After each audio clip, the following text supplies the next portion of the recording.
கண்டிக்கின்றோம். அல்லாஹ் அக்பர், அல்லாஹ் அக்பர். நம்மளுடைய மாநில தலைவர், பாரதிய ஜனதாவோட மாநில தலைவர் அவர்கள், முன்னாள் IPS அதிகாரி அவர்கள் மக்களுக்கு நல்லது செய்ய வந்தாங்க. ஆனால் நம்மளுக்கெல்லாம் நல்லவங்களாம் பிடிக்காது.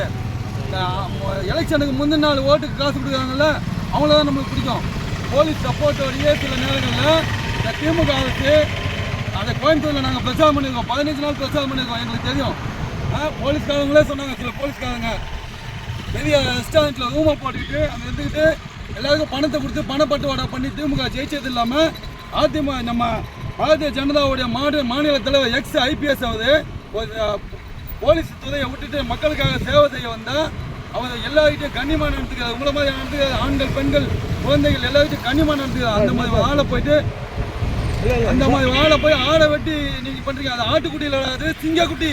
அல்லாஹ் அக்பர், அல்லாஹ் அக்பர். நான் இந்த கலெக்டர்கிட்ட மனுவை கொடுத்துட்டு இவனுங்களை ஆடை வெட்டி அண்ணாமலை ஆட்டுக்குட்டி அப்படின்னு சொன்னானுங்கள, அவனுங்களை கைது பண்ணுற வரைக்கும் விடவே மாட்டோம். இந்த போராட்டத்தோட இன்னைக்கு ஸ்டார்ட் ஆகிருக்குது.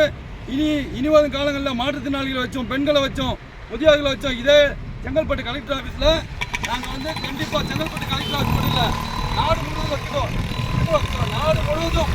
நாடு முழுவதும் அண்ணாமலை அவர்களுக்கு ஆதரவாக நாங்கள் ஆர்ப்பாட்டத்தை கண்டிப்பாக வெடிக்க செய்வோம். ஆனால் நாங்கள் ஜனநாயக கடமையை தான் கட்டுவோம். அந்த மாதிரி மற்றவங்கள மாதிரி கல்லை விட்டு எதிர்த்து அந்த மாதிரிலாம் பண்ண மாட்டோம். தயவு செய்து கலெக்டர் அம்மா வந்தவன மனுவை கொடுத்து நான் போயிட்டே இருக்கிறேங்க. தயவு செய்துங்க, உங்களை மாதிரி ஒரு போலீஸ் அதிகாரியாக இருந்தவர், எளிமையான ஒரு நல்ல மனிதர். அவரை நீங்கள் இந்த தமிழ்நாட்டு மக்களுக்கு பிடிக்கலன்னு சொன்னால் யாருக்குமே, நான் ஒரு இஸ்லாமியன், நான் என்னுடைய ஜனநாயக கடமையாட்டேன். உங்களுக்கு இந்த மக்களுடைய அவர் அண்ணாமலைஜியோடைய ஒரு இது தெரியல, அவருடைய குண அதிசயம் தெரியல. பணம் கொடுக்குறவன் இன்னைக்கு முக்கியமாயிட்டான். இவனுக்கு பார்த்தீங்களா, கனிமொழி அக்கா சொல்கிறாங்க, அவங்க ஒரு பாராளுமன்ற உறுப்பினர், அவங்க சொல்கிறாங்க ஆடை வெட்டினா சாப்பிடலாம், ஆடை வெட்டினா சாப்பிட முடியாது. இதுதான் ஒரு பாராளுமன்ற பேச்சா, பாராளுமன்ற உறுப்பினர் பேச்சா. வன்மையாக கண்டிக்கிறோம்.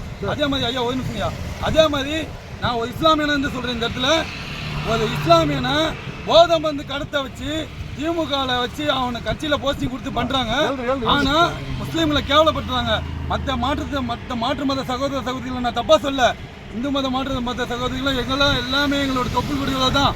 ஆனால் தயவு செய்து சொல்கிறோம், நீங்கள் முஸ்லீம்களை வச்சு போதை மருந்து விற்கிறது, கள்ள நோட்டு அடிக்கிறது, இதெல்லாம் பண்ணிவிட்டு மொத்த பள்ளியும் முஸ்லீம்கள் மேலே போடுறது, பாம்பு எங்கன்னா வச்சு விட்டு முஸ்லீம்கள் மேலே போடுறது, இதையே இந்த திமுக அரசு வழியாக செஞ்சுட்டு இருக்கு. சாதிக் பாஷா எப்படி இருந்தார்?